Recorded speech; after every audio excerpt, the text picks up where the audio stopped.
Silakan duduk saudara. Shalom. Shalom. Haleluya.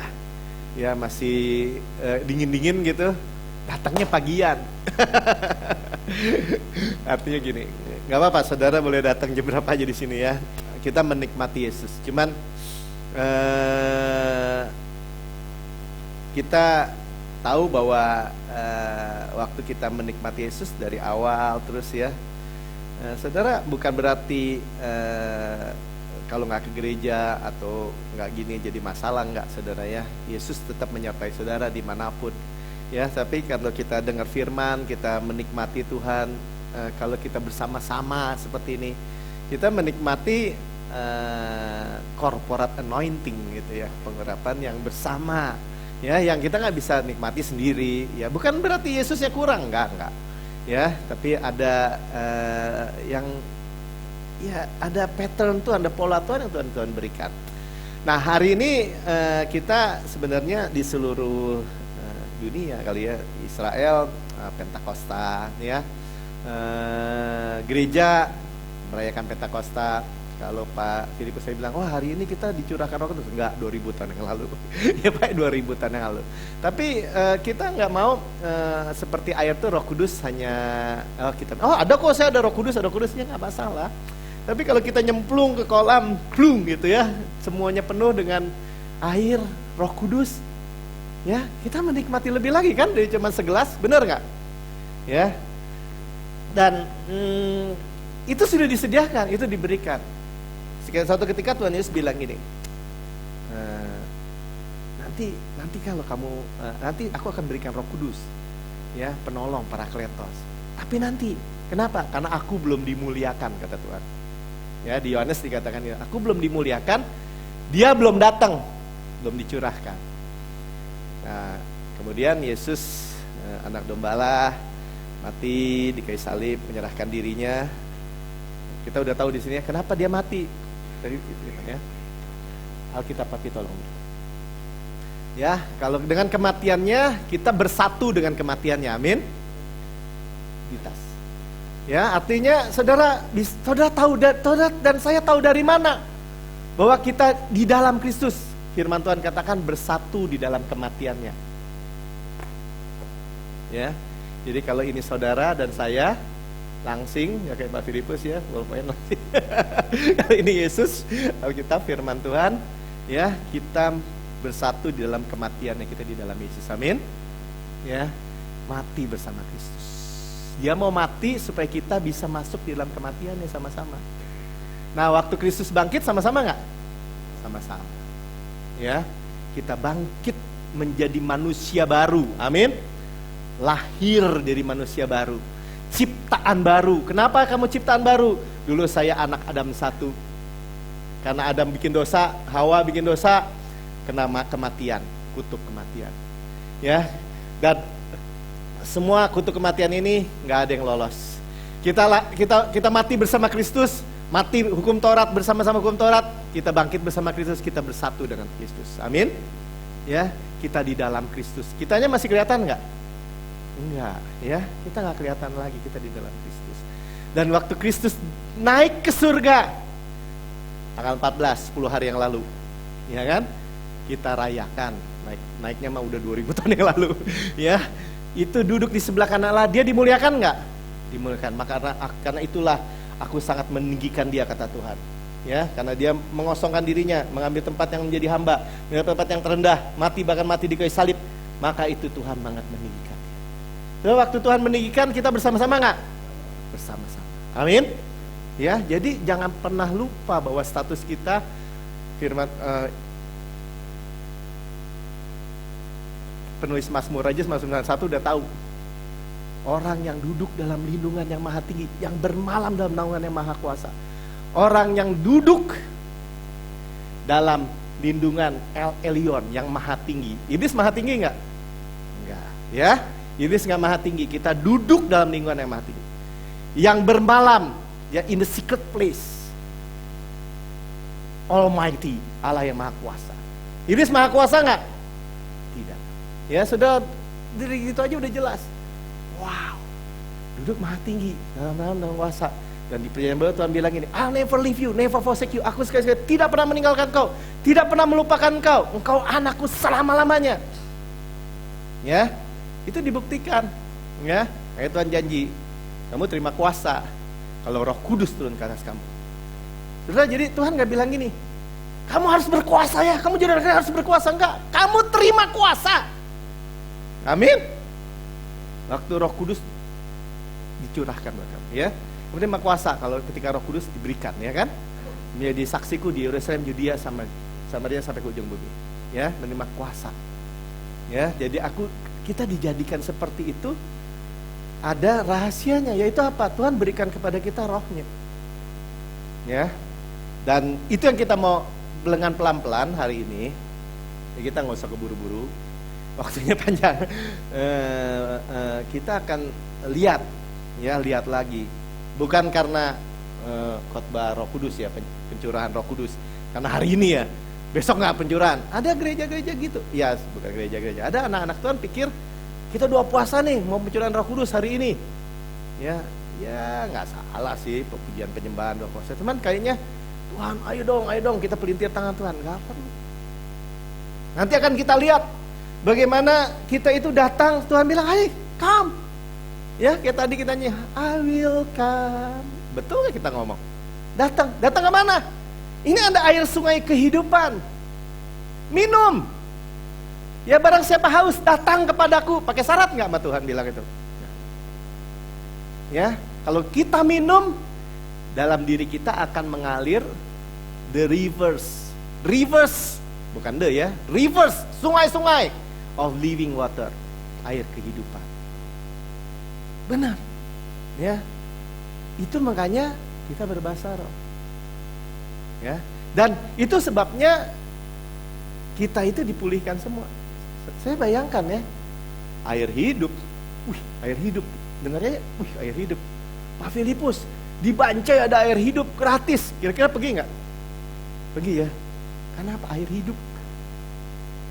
Bisa apa aja tuh Pak Melki? Pokoknya mau koreng, mau najis, mau apa, semua. Bahkan kalau kita baca di Wahyu, air hidup, sungai living water itu apa? Kalau kamu pohon ditumbuh di pinggir sungai itu, kamu akan terus berbuah. Tiap bulan ada buahnya. Buahnya nggak berhenti. Buahnya jadi makanan, daunnya jadi obat. Pohonnya sehat nggak? Ya udah pasti sehat. Amin. Ya, jadi saya nggak percaya kalau misalnya ada bilang itu Rasul Paulus sakit-sakitan ini, gimana sakit? Sapu tangannya aja menyembuhkan orang, bener nggak? Ya artinya kita harus berpikir, lihat dulu apa yang Tuhan janjikan dan apa yang kita percaya, apa yang kita ngomongin, ya. Dan kenapa berbahasa roh? Nanti kita juga baca. Karena Yakobus bilang lidah ini, ya, yang terkecil kan, anggota yang terkecil dalam tubuh. Tapi lidah ini yang mengontrol, yang menguasai semuanya. Ya, lidah doang. Karena itu dibilang lidah itu seperti api. Api yang kecil, cuman mungkin dari batu, cetrek, nyala. Bisa membakar hutan. Artinya powernya luar biasa. Ya. Nah, saya berpikir simpel aja. Lidah ini dikendalikan oleh Tuhan. Nanti kita akan lihat ya, saya cerita dulu ya. Kadang-kadang nanti kalau udah masuk ayat-ayatnya, wah kesana kesini katanya Pak Melki. Ya, saya cerita dulu. Lidah itu dikatakan bahwa kita berbahasa lidah. Sama-sama katakan berbahasa lidah. Ya, berbahasa roh. Simpel banget nih ya. Artinya apa? Roh membantu kita, dikatakan di dalam doa-doa karena kita nggak tahu. Berarti Roh Kudus kan? Sepenuhnya kan nggak tahu kan, nggak 90% tahu, 1% tahu nggak kan sepenuhnya karena berbicara kepada Allah kan, ya berarti dipegang sama siapa? Dikendalikan sama siapa? Sama Allah. Amin. Kalau Allah mengendalikan lidah kita, dia kendalikan hidung kita nggak? Mata kita, telinga kita, otak kita, jantung kita, paru-paru kita, semua kaki kita dari ujung rambut sampai ujung kaki nggak? Ya, amin. Dan kalau saudara semua itu Tuhan yang ngomong loh, firman Tuhan yang ngomong ya. Nanti kita akan lihat kapal itu dikuasai sama ruder ya, dibilang sama itu yang kayak lidah tuh. Kemudi. Ruder bahasa Inggrisnya, nanti kita lihat. Ya. Dan mengendalikan kapal yang sebesar apa. Saudara, hari ini kita mau lihat rahasia lagi, ya. Terus Tuhan tingkapkan rahasia-rahasia itu buat saya, buat saudara, ya. Kalau bagi yang dulu dari karismatik bilangin, bahasa roh gue udah tahu, betul, ya, karena udah praktek bahasa roh. Tapi seringkali nggak punya dasar yang kuat, ya. Artinya gini, saya lihat di dalam Alkitab saya, waktu Paulus mulai bicara di Roma 8 tentang Roh Kudus, tentang bahasa roh, fondasinya udah kuat. Dosamu sudah diampuni. Kristus mau Adam 1, Adam 2, itunya kita udah punya ini semua. Makanya di waktu bicara roh nggak melenceng lagi. Ya, jelas. Ya, orang, kok gitu bahasa roh Pak Melki? Kalau gitu nggak res lagi nih gereja nih, nggak res lagi. Harus berbahasa roh loh, wajib. Bahasa roh itu res, ya kan? Roh yang berdoa. Saudara mau berdoa di WC, kan mau saudara di mobil, kayak di motor, kayak ya. Kalau Pak Philip bilang, wah di motor dia, wah apa, nggak ada yang dengar katanya, ya kan? Pakai helm Pak ya. Misalnya, mas di mana-mana, tetapi apa? Tuhan kasih kita senjata rahasia yang luar biasa, ya. Roh Allah kontrol lidah kita, kontrol semua, bener nggak? Kalau kontrol semua, kontrol bisnis Bapak nggak? Kontrol otak kamu nggak? Sekolah kamu, pekerjaan kamu nggak? Semua dia kendalikan. Rahasia yang kecil, sederhana, tapi kita lihat, ya, mempengaruhi seluruh kehidupan kita. Ya, jadi kita bisa aja lompat gitu ya. Wah iya, tapi ini karunia roh, karunia bernubuat kan, itu mau otomatis. Ya, cuman kita mesti ngerti dari awal bahwa Tuhan itu berikan orang-orang ini, tunggu. Nanti kamu akan terima kuasa kalau Roh Kudus turun ke atas kamu akan jadi saksiku. Ya, menjadi, ya, bukan kamu yang jadi gitu, bukan, tapi menjadi, dijadikan. Ya, tenang aja, tenang, semua kerjaan Tuhan. Ya, nah, supaya kita lebih terang lagi, jelas bahwa mereka itu tunggu dan kita lihat aja ya, Jadi Pentakosta itu ada peringatan dicurahkannya Roh Kudus, ya, kelahiran gereja. Kenapa kelahiran gereja? Ya, jadi waktu itu orang bilang, Petrus, ini pada mabuk anggur, masih siang kok nggak mabuk, ya kan? Ini apa yang dijatakan di kitab Yoel, akan dicurahkan pada hari-hari terakhir Roh Kudus. Mereka akan bernubuat, mereka akan melakukan ini, dan waktu berkhotbah 3.000 orang menerima dibaptis, menerima Tuhan. Amin. Saudara, bayangin lagi, ya, Pentakosta perjanjian baru sama Pentakosta perjanjian lama udah berubah sama sekali. Kalau di perjanjian lama, ya, Pentakosta itu sama juga, orang Israel nerima, kita ulang-ulang terus ya, kita terima domba Paskah, disembelih, keluar dari Mesir. Betul nggak? Amin. Ya, mereka jalan di padang gurun 40 hari sampai Sinai. Ya. 50 hari jadinya, 50 hari sampai Sinai. Diberikan 10 perintah Allah. Ya. 10 perintah Allah, karena apa? Karena mereka dengan sopan berkata gini, semua yang Tuhan perintahkan kami pasti lakukan. Ya, saudara boleh baca. Ya. Jadi itu bukan sesuatu yang penting niatnya enggak begitu. Ya. Artinya gini saudara, ada orang ngotot sama saya juga bahwa dia pikir yang penting niatnya, ngelakukannya mah Tuhan ngertilah. Nggak bisa saudara. Ya, kalau hukum itu niat dan melakukan. Ya, tapi kalau kasih karunia itu Tuhan Yesus yang lakukan semua.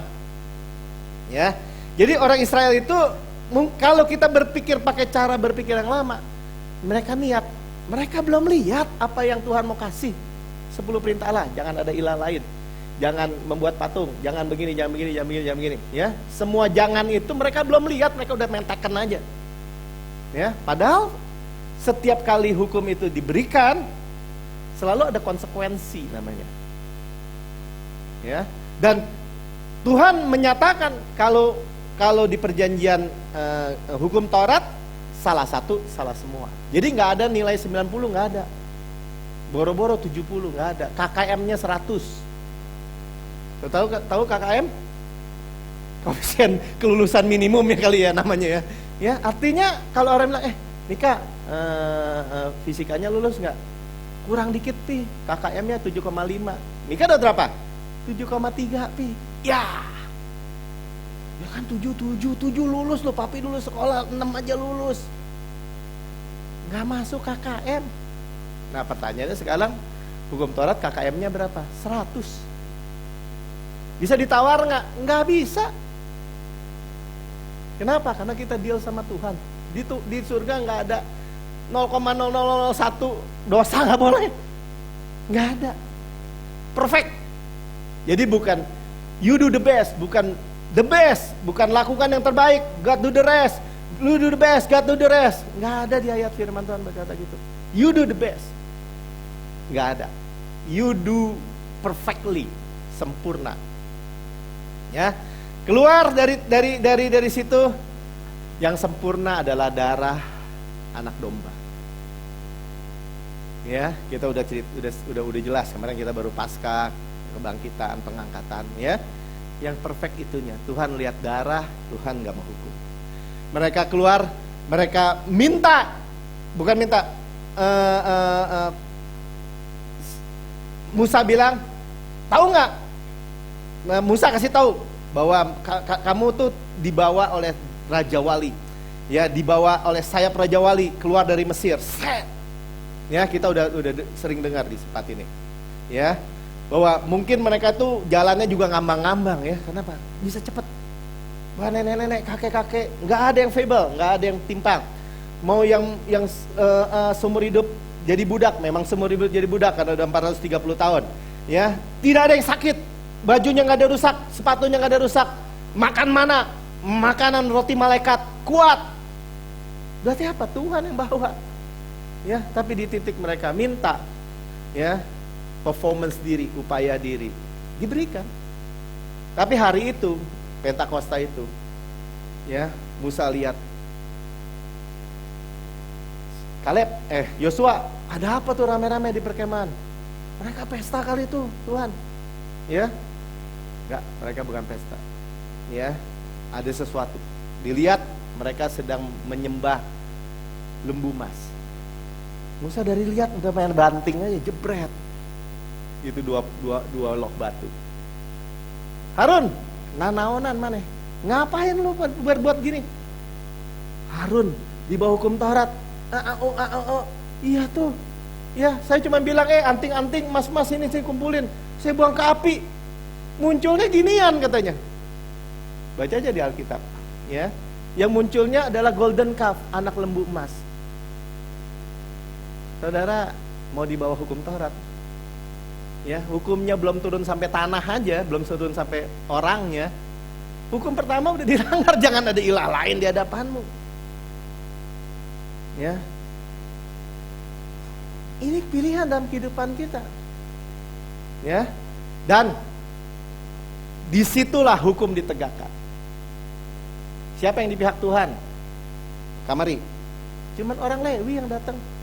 Di pihak Tuhan orang Lewi, ya, orang Lewi, deal, pihak Tuhan, deal, bantai semua, ambil pedang, bunuh. Hari Pentakosta, perjanjian lama, 3.000 orang, sama-sama katakan 3.000 yang keras, ya, itu dibantai, mati, kematian, ya. Saudara taruh dulu di pikiran kita. Hukum Taurat itu adalah kematian. Kudus, benar, adil, tetapi tidak membawa kita menjadi kudus, benar, adil. Makanya yang ada adalah kematian, hukuman. Ketika Roh Kudus dicurahkan, diberikan kepada kita, ya, Petrus berkhotbah dan 3.000, katakan 3.000 orang memberi diri dibaptis. Lihat perbedaannya, amin. Ya, ini penting banget, ya, lihat dulu perbedaannya. Ya, ketika kita melihat perbedaannya, kita tahu di mana kita mau berdiri. Yang Tuhan katakan berdiri teguh, berdiri tegap, kita tahu di mana kita mau berdiri. Ya, tetapi kalau kita nggak melihat perbedaannya antara Pentakosta Perjanjian Lama dengan Pentakosta Perjanjian Baru, kita pikir sama aja dong, sama dong. Kita lihat, ya, mau di bawah mana kita. Nah,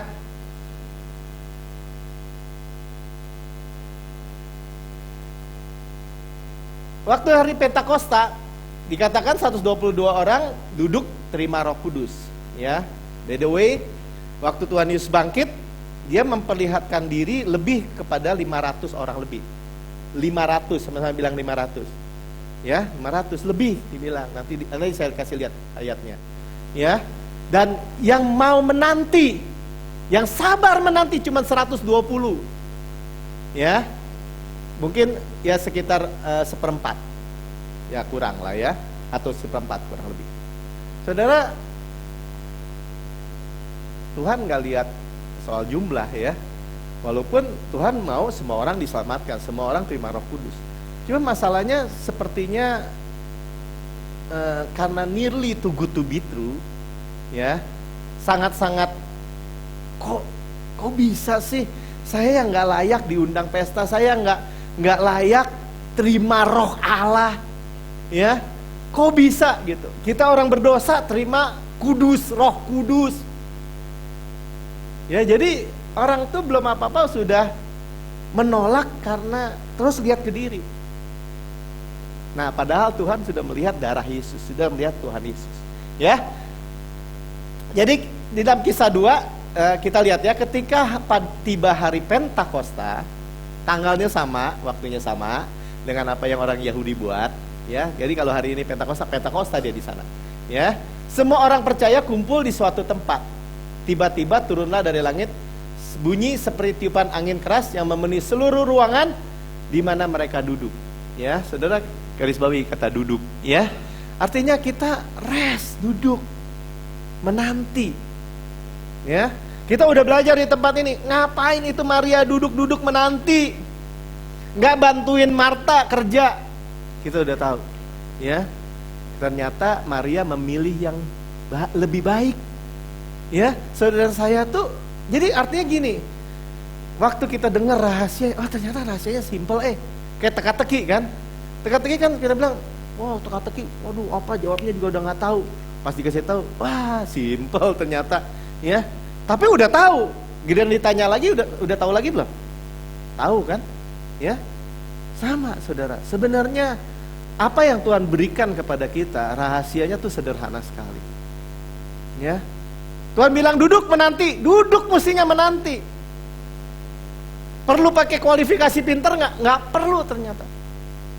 Dikatakan semua orang yang duduk ini dipenuhi oleh apa? Oleh Roh Kudus, ya. Dan tampaklah kepada mereka lidah-lidah seperti nyala api yang bertebaran hingga pada kepala mereka masing-masing. Maka penuhlah mereka dengan Roh Kudus.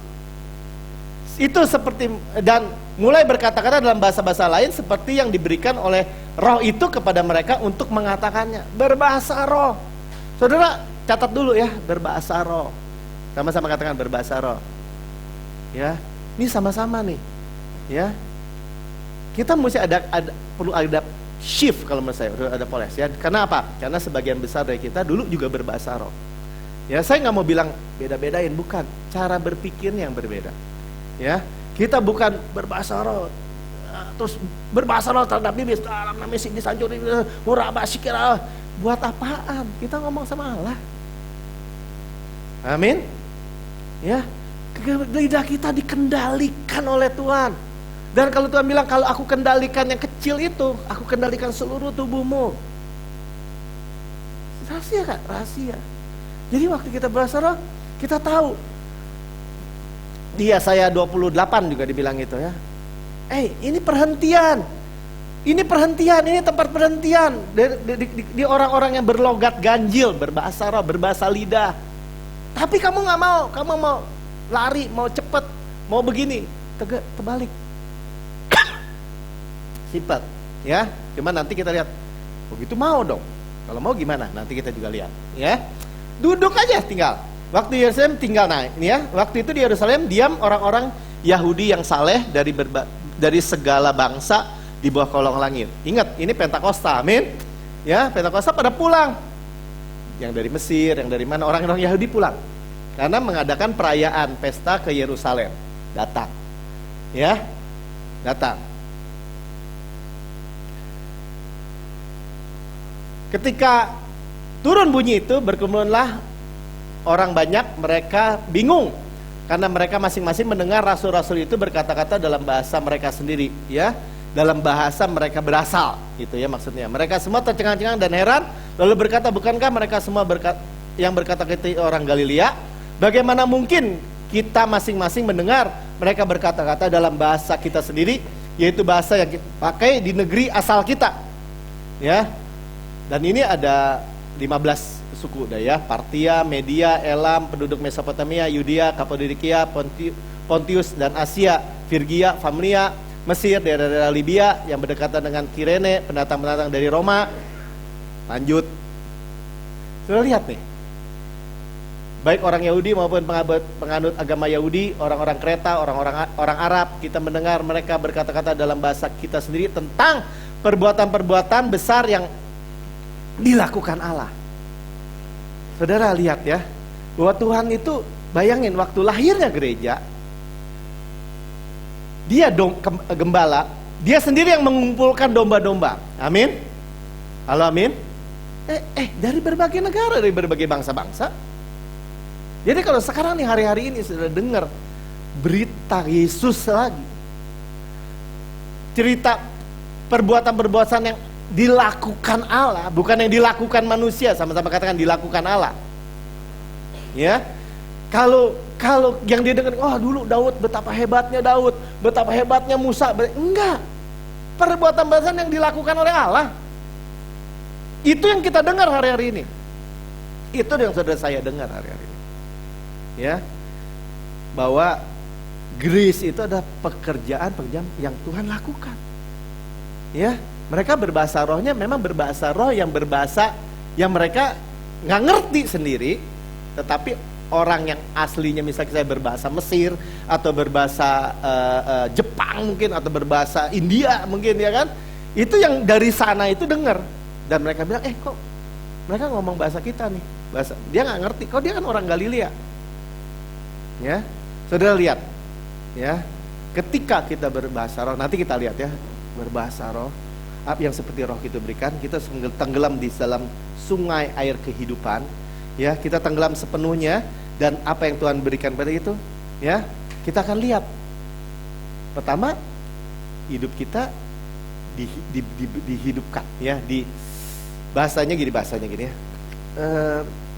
Orang yang berbahasa roh itu membangun dirinya sendiri. Orang yang bernubuat membangun jemaat. Kata membangun, sama-sama kata membangun. Ya, itu build, membangun rumah kayak atau membangun proyek Pak Filipus membangun bikin kitchen set misalnya, membangun, ya. Dan Tuhan yang membangun dalam kehidupan kita. Itu sama makanya seperti dikatakan tadi, ya.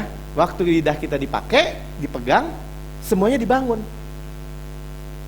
Ya, itulah sebabnya orang yang mengerti berbahasa roh, ya akan sehat, kuat, seger. Kenapa dibangun sama Tuhan? Ya, waktu itu dapurnya Lili bolong-bolong, pintunya rusak, begini rusak. Pak Filipus tolong kirim tukang, ya, bikinin, perbaiki. Ya ini udah keropos Pak, dimakan rayap, ini diganti, papannya diganti, dibagusin, jadilah lagi. Betul nggak? Ya, seperti itu. Sekarang kita dibangun sama Tuhan. Wah, bagi saya itu rahasia. Ya, rahasia yang luar biasa. Ya, makanya cuman ya rahasia seperti ini ada yang terima, ada yang nggak terima. Ada yang bilang mereka tercengang, tapi ada bilang nyindir. Mereka semua mabuk oleh anggur manis. Ya, makanya Petrus bangkit. Ya, dia berkhotbah. Hai orang Yahudi dan kamu semua yang tinggal di Yerusalem, ketahuilah dan ucapkanlah perkataan ini. Dia khotbah bahwa ini bukan orang mabuk, ya.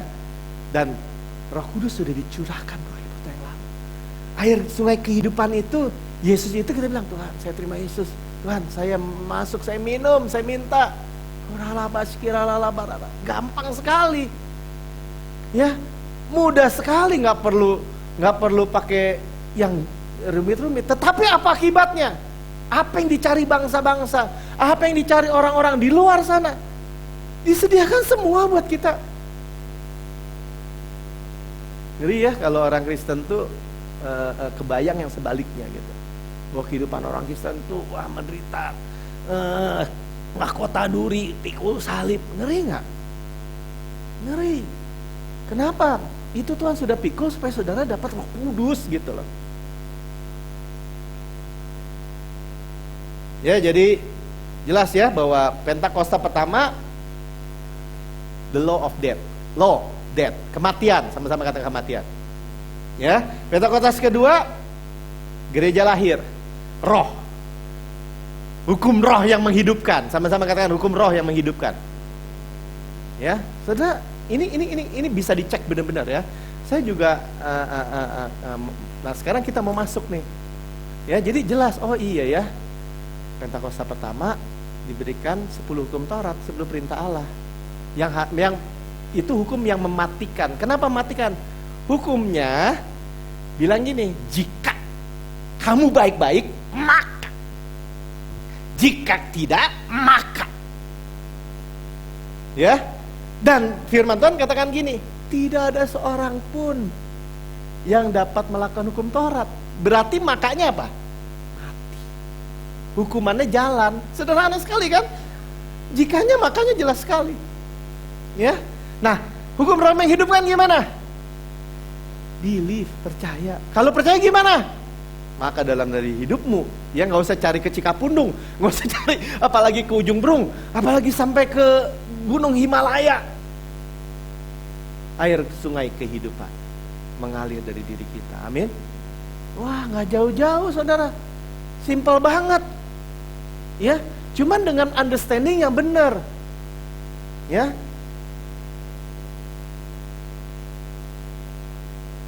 Nah ini saya mencatatnya ya. Kisah 1 ayat 15 ya, pada hari itu berdirilah Petrus di tengah-tengah saudara-saudara sedang berkumpul, kira-kira 120 orang banyaknya, ya, lalu berkata, 1 Korintus 15 ayat 6, sesudah itu ia menampakkan diri, ia tuh Yesus, kepada lebih dari 500 saudara sekaligus. Kebanyakan mereka masih hidup sampai sekarang, tetapi berapa diantaranya telah meninggal. Ya saudara lihat, saudara sama-sama nih kita dengerin nih berita kabar baik.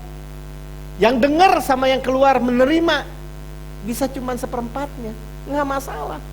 Ya kita udah dengar di tempat ini, Yesus berhadapan cuman khotbah sama satu Maria doang, diladenin juga.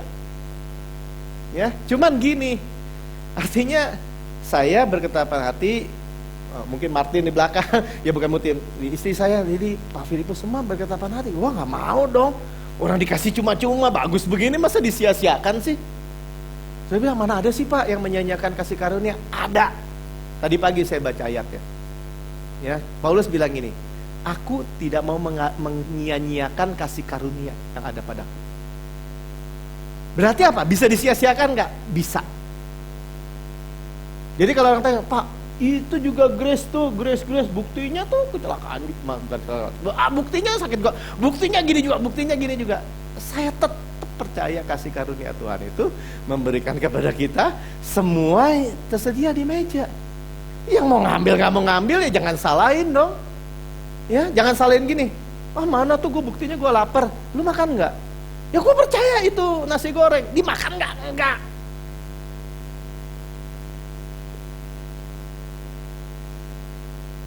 Ya artinya apa? Cuman kalau dibilang jadi mau deh makan deh. Prakteknya gimana? Prakteknya justru simple kayak gini. Ayo berbahasa roh. Ayo. Ngapain tuh bahasa roh Pak Melki? Ya. Berbahasa roh ngapain? Gini bahasa roh ya. Engkau sungai kehidupanku yang mengalir, segarkan jiwaku. Engkau Yesus, pengharapanku, ku sembah Kau dengan segenap hatiku.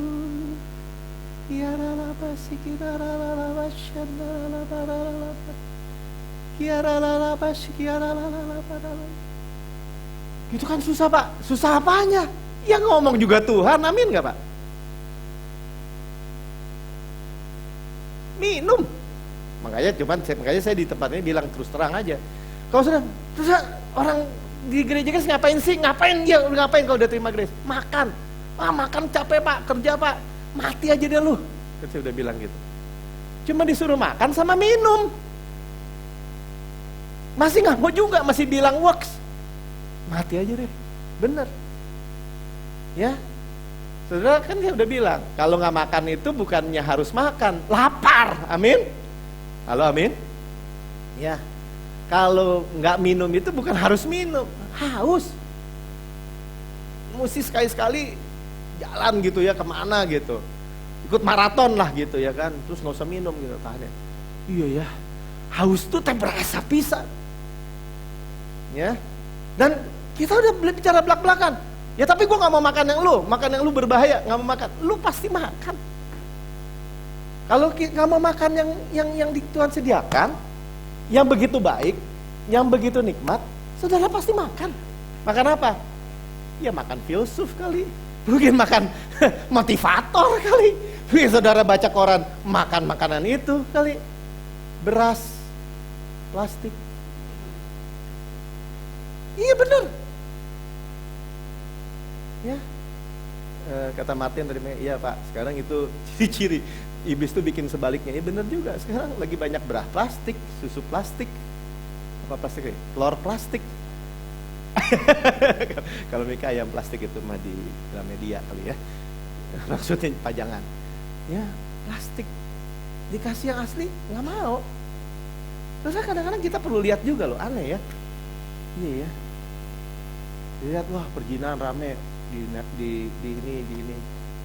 Iya, semua perjinahan rohani dikasih Paulus. Nah, nanti kita lompat masuk Roma 8 ya, Roma 8. Ya. Paulus bilang ya, ini kita nih dulu nikah sama hukum Taurat. Ya. Benar-benar nikah, kenapa? Nggak bisa lari, pasti mati. Dia bilang, oh enggak, Adam yang buat, gue nggak ikut campur, tetap kena. Ya, tetap mati. Makanya mati bersama Yesus. Mati bersama Yesus, bangkit bersama Yesus. Lu milik gua, kata Tuhan. Ya, jadi ini juga ya sambil kita berjalan ya, kita belajar term-term ya. Kita nggak takut, kita bilang, saya hamba Allah. Bukan jadi gini, wah, bukan ditebus cuma jadiin hamba, suruh kerja sama Tuhan, suruh digetokin. Enggak. Artinya kita milik Tuhan. Amin. Karena kita baca di Alkitab, hamba itu apa sih? Ya. Misalnya saya hambanya Pak Filipus, berarti saya milik Pak Filipus, benar nggak? Kepunyaan, lu nggak punya diri, lu punya dia gitu. Mau gua apain terserah. Itulah pengertian hamba. Ya, tetapi hamba itu dijadikan anak, dijadikan mempelai, dikasih semua yang posisinya. Kenapa? Gua yang hamba melayani. Ini gambaran tuh. Nah kayak gitu-gitu saudara. Ya, betapa lebar, panjang, tinggi dalamnya kasih Tuhan. Dan kita baru mau masuk rahasianya, mau masuk pintu rahasianya, kita udah ntar dulu. Kita ragu-ragu. Buat apa? Ya, orang nggak ada pakai persyaratan apa? Ya kalau dikasih terima dong. Ya, kalau udah terima gimana? Ya kalau terima, ya nikmati dong. Ya. Baca ya. Nanti kalau yang merasa Pak terlalu kenceng Pak khotbahnya, saya mau tanya mana ayatnya. Saya udah ada catat ayatnya ya. Ada, jangan takut. Ya, contoh ini tentang penghibur, Parakletos. Ya, jadi Tuhan bilang bahwa Tuhan janjikan penghibur, ya. Ya ini cepat aja lah ya. Saya mau cuma kasih tahu aja bahwa semua kata Tuhan ini, semua aku katakan padamu ketika aku berada bersama-sama dengan kamu. Tetapi penghibur, yaitu Roh Kudus yang akan diutus Bapa dalam namaku, dialah yang akan mengajarkan segala sesuatu kepadamu dan akan mengingatkan kamu akan segala sesuatu yang telah kukatakan kepadamu. Jadi saudara aman pisan gitu mestinya. Ya. Cuman jangan pintu masuknya, misalnya pintu masuknya apa Pak? Terima, terus minum, terus apa? Terus nanti kamu jadi berbahasa roh. Berbahasa roh dipaksa nggak? Enggak. Kenapa? Karena Tuhan itu gentleman. Jadi gimana? Ya buka mulutnya, minum. Minumnya gimana? Tuhan, saya minta. Ya, nanti kita lihat juga. Ya, mintanya gimana? Tuhan bilang gini, mintalah maka diberikan baru. Carilah maka kamu dapat. Ketuklah maka kamu dapat. kok repot banget Pak, Tuhan pakai banyak ininya, minta, ketuk, cari. Iya, supaya lu sungguh-sungguh haus nggak? Ya, jangan jadi nggak gini. Oh, jadi tahu mau Roh Kudus gimana? Ya deh, gue minta deh. Biar lu nggak ribut. Nggak bisa gitu. Lu haus nggak? Butuh nggak? Butuh. Ya, Tuhan bilang gini. Bapak mana di dunia ini? Minta roti dikasih batu, minta ikan dikasih ular, minta telur dikasih kalajengking. Nggak ada kan? Bapakmu kasih Roh Kudus. Berarti apa? Cuma waktu kita minta haus, Bapak kita kasih. Waktu kita Bapak kita kasih apa? Roti makanan, ikan makanan, telur makanan, makan atau minum. Ya benar nggak? Perlu diperumit apa lagi? Nggak ada yang rumit. Duduk, buka mulut, minum. Dan terus di mana aja? Mesti di gereja, mesti di kamar, mesti di kamar boleh, di gereja boleh, di toilet boleh, di WC boleh, di mobil boleh, di motor boleh. Minum. Mel, lu lagi ke WC, kata Roh Kudus, gua tunggu di depan aja, lu pergi sendiri dulu, bau. Nggak gitu kan? Betul nggak? Ya nggak? Pak, kalau makanya kan saya bilang, bukan ngajarin kalau tiap baca-baca Alkitab harus di WC, bukan saudara ya, tapi ya kalau di WC itu kan urusannya yang sini nggak masalah kan, ya bisa baca gitu. Benar nggak? Atau merenungkan firman. Ya, itulah sebabnya bahwa kita itu tahu rahasianya. Ya, tahu rahasianya. Dan nggak mau stupid lagi, nggak mau ditakut-takutin, nggak mau dibohong-bohongin, nggak mau diperumit-perumit. Kenapa? Bukan karena saya mau gampang-gampangin, memang di Alkitab bilangnya begitu. Amin? Enggak ada yang amin, biarin deh. Masa sih nggak rumit? Ya, 1 Yohanes 2, anak-anakku, hal ini kutuliskan kepadamu supaya kamu jangan berbuat dosa. Namun jika seorang berbuat dosa, kita punya seorang pengantara kepada Bapa, yaitu Yesus Kristus yang adil. Pengantara ini Parakletos, ya, penghibur. Ya, kemarin saya bagikan.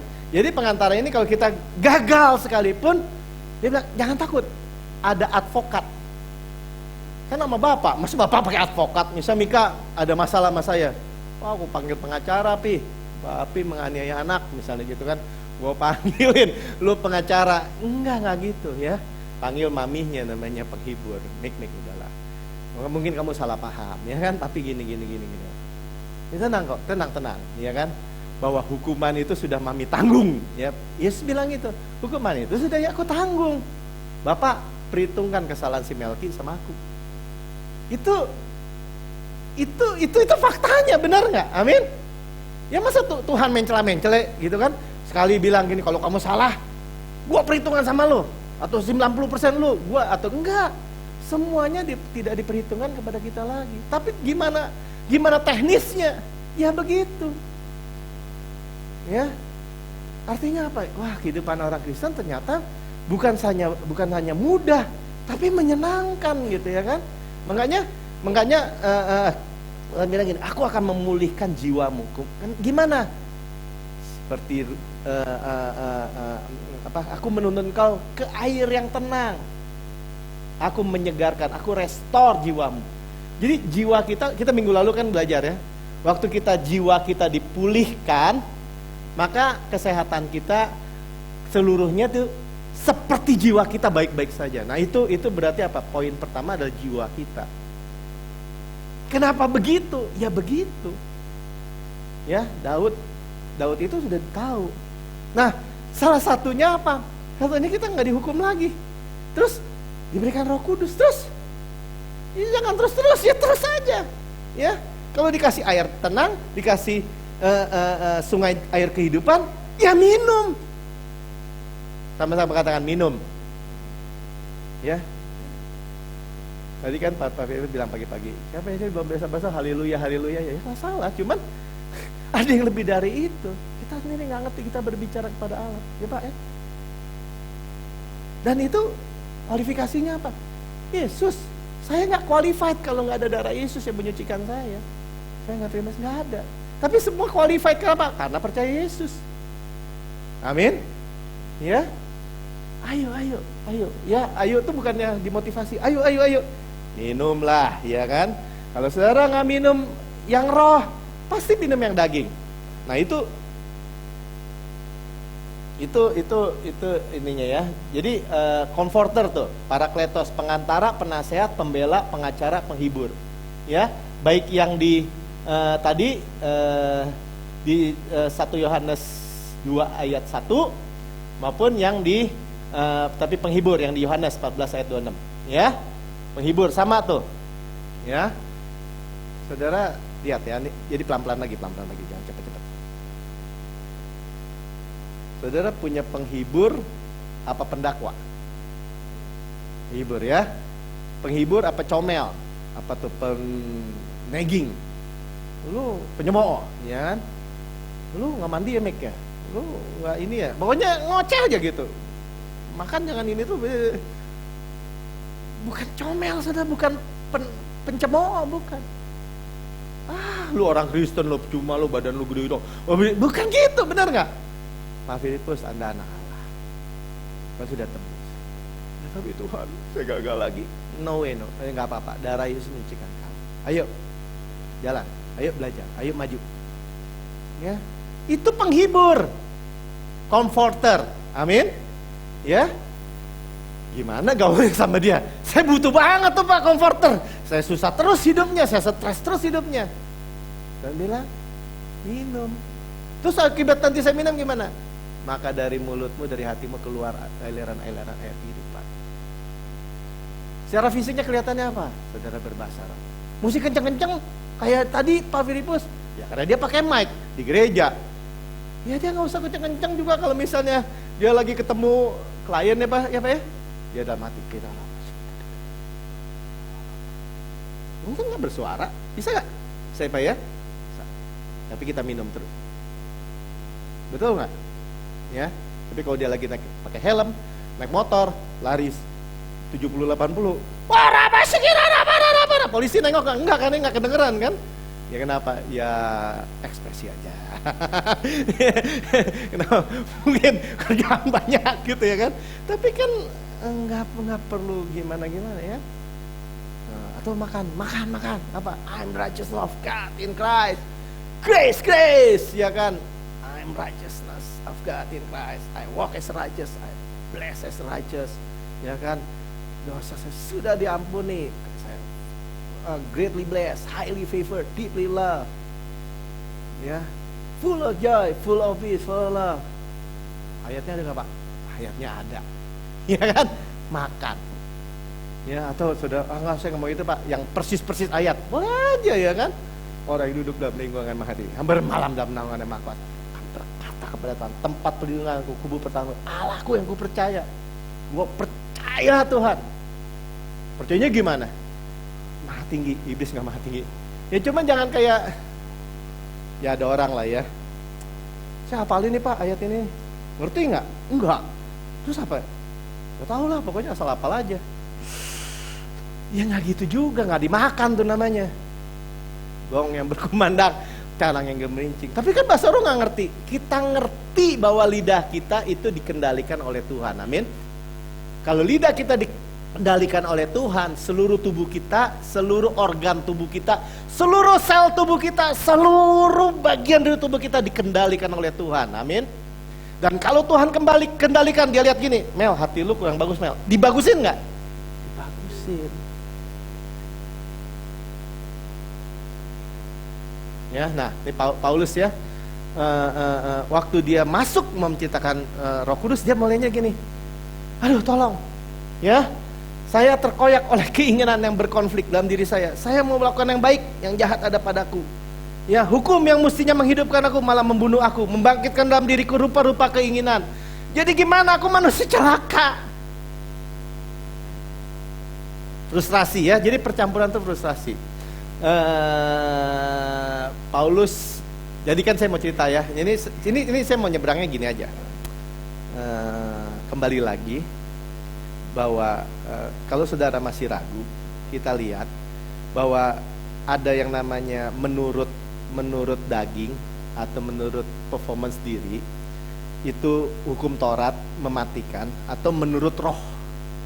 Ya, sama-sama katakan menurut roh. Ya, kalau menurut roh, terima Roh Kudus, karena itu roh Allah. Ya, persyaratan yang nggak ada, cuma percaya, minum, datang. Ya, apakah Paulus bergumul tentang dosa? Iya, di dalam yang Roma 7. Tidak, waktu dia bilang gini, syukur kepada Allah, sekarang tidak ada lagi penghukuman siapa yang dalam Kristus. Nah, kita mau lihat, ya, artinya kita mau lihat sama-sama. Ya, saudara mau sabar ya, baca firman Tuhan, nikmati firman Tuhan, amin. Ya, banyak, banyak ya, karena saya cobain Ramadan. Cuman cepet aja, nanti poin-poinnya saya ini ya. Hidup oleh roh, ya sebenarnya hidup oleh roh atau hidup menurut daging, ya. Terus kalau orang biasanya bilang menurut daging, nanti konotasinya apa? Perzinahan, percabulan, perbuatan daging adalah nyata. Itu sebenarnya sama juga, itu buahnya, itu akibatnya, ya. Karena apa? Karena waktu di situ itu bukan kita jadi kudus, tapi jadi keluar malahan, ya, pekerjaan dagingnya, ya. Tetapi Paulus bilang ini, demikian sekarang tidak ada lagi penghukuman bagi mereka yang ada dalam Kristus. Now there is no condemnation who are in Christ. Ya, tidak ada lagi penghukuman itu, Tuhan yang ngomong. Itu udah kita belajar di tempat ini ya. Itu akar yang terdalam dari ketakutan, dari stres yang muncul di permukaan, sakit, gagal, bangkrut, benci sama orang, nggak bisa akur, rumah tangga berantakan, nggak begini nggak begitu. Jadi ngeliat atasnya, itu ada akarnya tuh. Namanya penghukuman. Sama-sama katakan penghukuman. Ya, mungkin kita nggak ngerti ya, masa sih penghukuman sih. Ada orang bilang misalnya, mestinya kan iblis kesombongan. Ya mungkin dia sebelum kesombongan dia dibilang sama sepertiga, bos, lu teh lebih keren tau nggak? Lu tuh bisa nyanyi, semua alat musik lu bisa. Lu lebih mulia, lu lebih hebat. Lu gue lihat-lihat, lu lebih keren dari Yesus. Ya mungkin ya dia temannya bilang itu. Terus dia bilang gini, ya sih, gue nyanyi, gue ngubah lagu, gue gerengin aja semua bunyi badan gue. Ya kan, wah, iya ya lebih keren ya. Dia merasa terdakwa. Ya, merasa ada kekurangan. Ya, saudara lihat nggak? Ya, saya ini lompat-lompat lah. Tapi saya lihat nginggirin. Saya nonton lagi di TV tuh di Net Geo ada Hitler. Hitler masih muda. Lu mah campuran lu. Ada Yahudinya lu. Lu mah bukan orang apa tuh, orang Jerman Arya yang asli. Dia jadi punya luka. Dia orang tuanya bercerai, dia benci, dia begini. Dia waktu dia bisa tampil, dia nunjukin kesombongannya. Sebenarnya apa? Itu refleksi dari apa? Dari penghukuman yang terus dia terima dari masa lalu. Ya, saudara, benar-benar akar-akarnya itu sebenarnya condemnation. Tapi Tuhan bilang sekarang tidak lagi penghukuman. Ya, kenapa? Karena Roh yang memberi hidup telah memberikan kamu dalam Kristus dari hukum dosa dan hukum maut. Ya, kita udah belajar waktu itu. Ya, ini the law of the Spirit has set you free. Ya, hukum roh yang menghidupkan. Nah, kalau bahasa Inggrisnya gitu, tapi bahasa ini roh yang memberi hidup, ya boleh aja. Telah memerdekakan kamu dari hukum dosa dan hukum maut. Kita udah belajar di tempat ini bahwa itu adalah kedudukan hukum yang kuat. Ya, dari apa? Dari hukum dosa dan hukum maut apa? Yang tadi yang Paulus bilang, waktu aku mau melakukan, gue mati. Mestinya roh yang menghidupkan, gue mati. Udah jelas hukum Taurat. Sebenarnya bahasanya udah terang ini. Ya, udah benar-benar terang. Ya. Jadi kalau saudara mau bebas dari penghukuman, masuk di bawah hukum yang namanya hukum roh yang menghidupkan. Nah, saya cepat ya. Sebab apa yang tidak mungkin, nggak usah khotbah kan, tinggal baca aja. Yang tidak mungkin dilakukan hukum Taurat karena tidak berdaya oleh daging, telah dilakukan oleh Allah dengan jalan mengutus anaknya sendiri dalam daging, yang serupa dengan daging, dikuasai oleh dosa. Karena dosa, dia telah menjatuhkan hukuman atas dosa di dalam daging. Lihat ya, daging, supaya tuntutan hukum Taurat digenapi dalam kita, tidak hidup menurut daging, tapi menurut roh. Sebab mereka tidak hidup menurut daging, memikirkan hal yang dari daging. Mereka yang hidup menurut roh, memikirkan hal yang roh. Karena keinginan daging adalah maut, tetapi keinginan roh adalah hidup dan sejahtera. Sebab keinginan daging adalah perseteruan dengan Allah, karena ia tidak takluk kepada hukum Allah. Hal ini memang tidak mungkin baginya, karena yang hidup dalam daging tidak mungkin berkenan kepada Allah. Ya, jadi lihat ya, daging, hukum Taurat. Roh, perjanjian baru. Ya, hukum roh. Tetapi kamu tidak hidup dalam daging, melainkan oleh roh. Jika memang roh Allah diam dalam kamu, jika kamu tidak memiliki roh Allah, kamu bukan milik Kristus. Ya, wah dibikin serem dikit, enggak, ya sederhana, ya. Tetapi jika Kristus dalam kamu, maka tubuhmu yang mati karena dosa, tapi roh adalah kehidupan oleh karena kebenaran. Ya, sekali lagi roh itu yang menghidupkan kita nih. Jadi dia ini rahasia yang disingkapkan yang kita sadari sekarang ya. Dan jika roh Kristus ya yang telah membangkitkan Yesus dari antara orang mati di dalam kamu, maka ia telah membangkitkan Kristus Yesus di antara orang mati, akan menghidupkan juga tubuh yang fana itu oleh rohnya yang diam di dalam kamu. Lihat ya, sampai tubuh kita ini kenapa orang berbahasa roh, kenapa orang percaya Roh Kudus, kenapa orang yang mempraktekkan Roh Kudus itu menjadi muda, sehat, kuat, segar? Karena ada janji Tuhan, memang benar, dengan pengertian yang benar ya. Jadi jangan bikin roh itu di bawah daging, nggak kena ya. Lu kalau nggak berbahasa roh lu mati lu bukan begitu cara berpikirnya ya. Kita udah terima Yesus, itu implikasinya ya, buat Tuhan memberikan kepada kita Roh Kudus. Ada Roh Kudus, mau nggak? Mau. Kenapa? Aku tidak menyanyiakan kasih karunia yang ada dalam diriku. Nah itu kayak gitu. Jadi saudara, kita adalah orang yang berutang, tapi bukan kepada daging, tapi hidup menurut daging. Sebab jika kamu hidup menurut daging, kamu akan mati, tapi oleh roh kamu meninggalkan perbuatan tubuhmu, kamu akan hidup. Lihat, ini implikasi loh ya. Kita udah tahu, kita karena kita percaya Yesus, kita terima semua Yesus. Yesus nggak ada dosa, Yesus nggak ada kejahatan, Yesus nggak ada kutuk. Ya kita terima itu, ya akhirnya berbuah itu ya. Semua orang yang dipimpin roh Allah adalah anak Allah. Tahu-tahu anak Allah ya, statusnya anak Allah. Banyak banget ya, sebab kamu tidak menerima roh perbudakan dan seterusnya ya. Poinnya gini deh, Grace ini memberi solusi ya. Saya ambil kesimpulannya aja ya. Jadi hidup menurut roh, hidup menurut daging. Menurut roh hidup, menurut daging mati.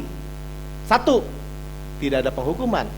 Menurut daging dihukum. Nanti sudah dicek lagi ya. 2, dimerdekakan. 2, yang kedua menurut daging ditawan. Hukum dosa, hukum maut. Nggak bisa lari dari dosa, nggak bisa lari dari maut. Ini dimerdekakan. 3, menurut roh ditanggung Yesus oleh roh. Ini tanggung sendiri, ditanggung Yesus ya. Tadi dibilang kamu jadi anak Allah karena gua nih yang bayar nih semua, ditanggung Yesus ya. 4, milik Yesus ya. 4, perseteruan dengan Allah, milik Yesus. Kamu adalah milik Yesus ya. 5, Tuhan Bapa, kita anak. 5, kamu terima roh perbudakan ya, budak bukan anak ya. 6, ahli waris anak sulung, bukan. 7, mempunyai pengharapan. Roma 5 ayat 5, ada pengharapan yang pasti dalam Yesus. Nggak ada. Roh Kudus penolong, Parakletos, tidak ada. Dijadikan serupa dengan Yesus, ditentukan, dipanggil, dibenarkan, dimuliakan, semua suplai Bapa. Tidak, karena upaya diri, usaha diri, kesanggupan diri jauh dari Allah. Hukum Taurat, Kristus sudah selesai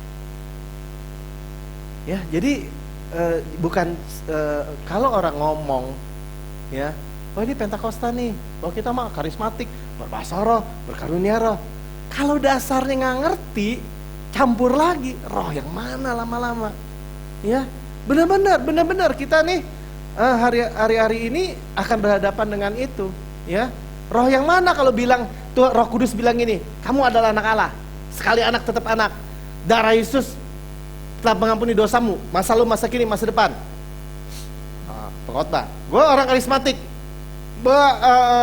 berbahasa roh ya. Kamu kalau nggak begini, nggak diangkat, nggak masuk kerajaan sorga. Kita jadi bingung nih, roh mana ya. Nggak bisa. Roh Kudus itu nggak akan deal dengan kematian. Dia adalah yang menghidupkan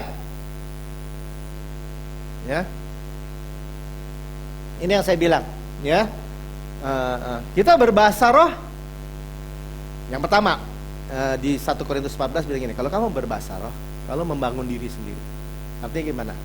Kita berbahasa roh, seluruh tubuh kita dibangun. Ya.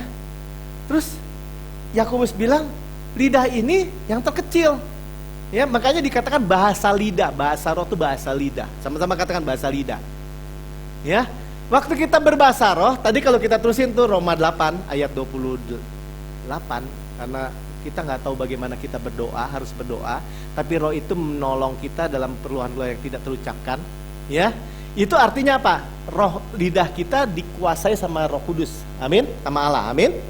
Ya. Kita nggak tahu.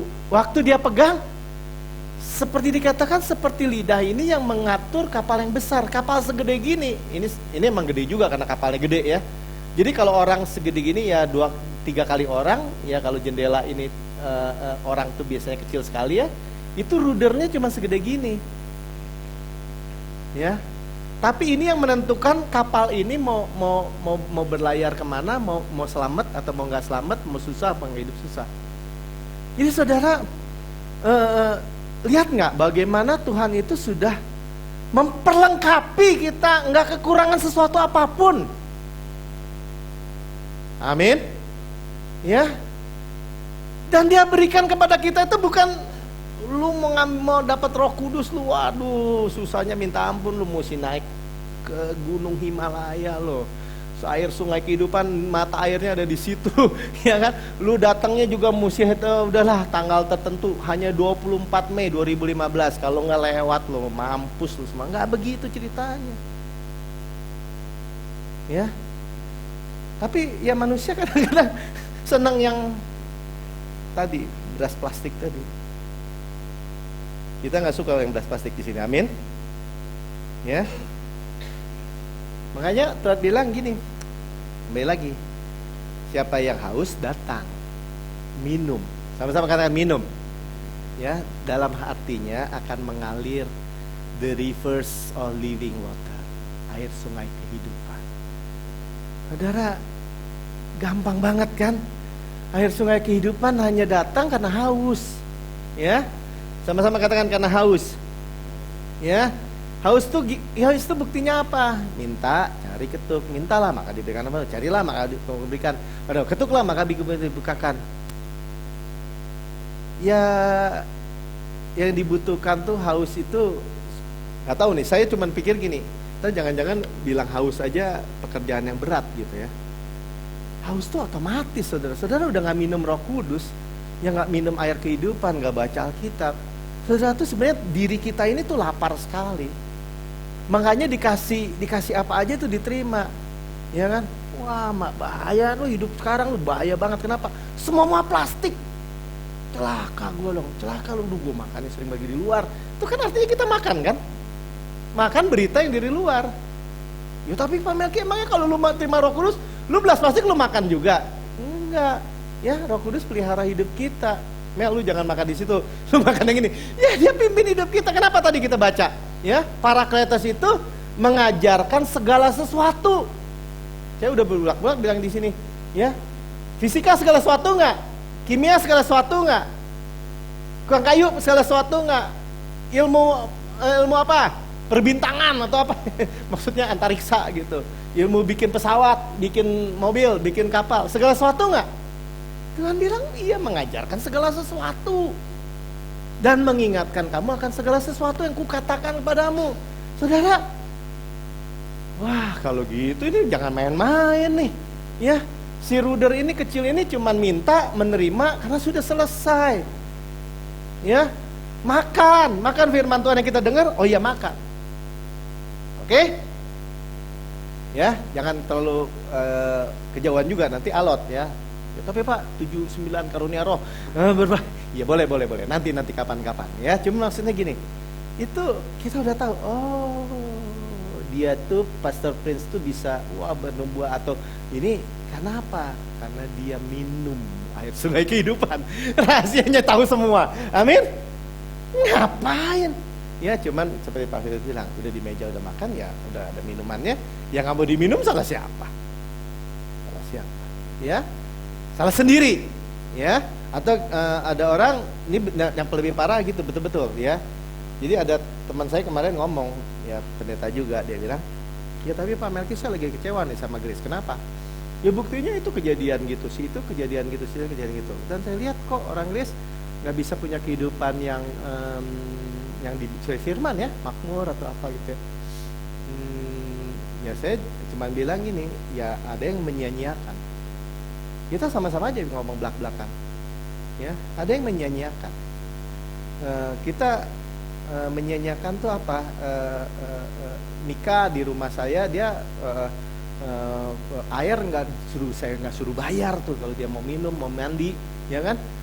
Mik udah mandi belum? Belum, gitu kan? Dia nggak perlu bayar mandi itu, ya. Tapi dia sia-siakan gitu, ya kan? Misalnya, ya. Jadi ada hal-hal yang kita miliki yang kita sia-siakan, ya. Cuman sekali lagi saya nggak ada dipaksa juga. Roh Kudus gentleman, ya puji Tuhan lah ya, bahwa keselamatan itu Tuhan nggak paksakan. Roh Kudus itu diberikan Tuhan nggak paksakan. Kita mau berbahasa roh itu Tuhan nggak paksakan. Tapi kita waktu kita kita cuma nyadar gini, iya ya, kita nggak makan, kita pasti makan, tapi makan yang lain. Kalau kita nggak minum, kita pasti minum, tapi minum yang lain. Ya kenapa?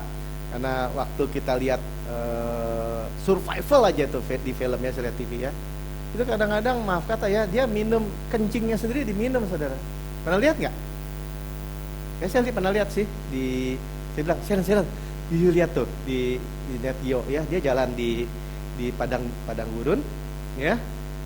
Kemudian dia nggak punya air kan, udah haus. Terus maaf kata dia pipis gitu ya, ditampung.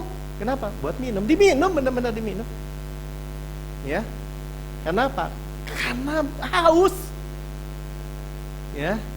Jadi karena kita tahu, oh makanannya udah tahu Yesus, minumannya apa? Oh Roh Kudus, sama-sama juga sih sebenarnya. Cuma kita udah tahu, oh gitu ya. Oke.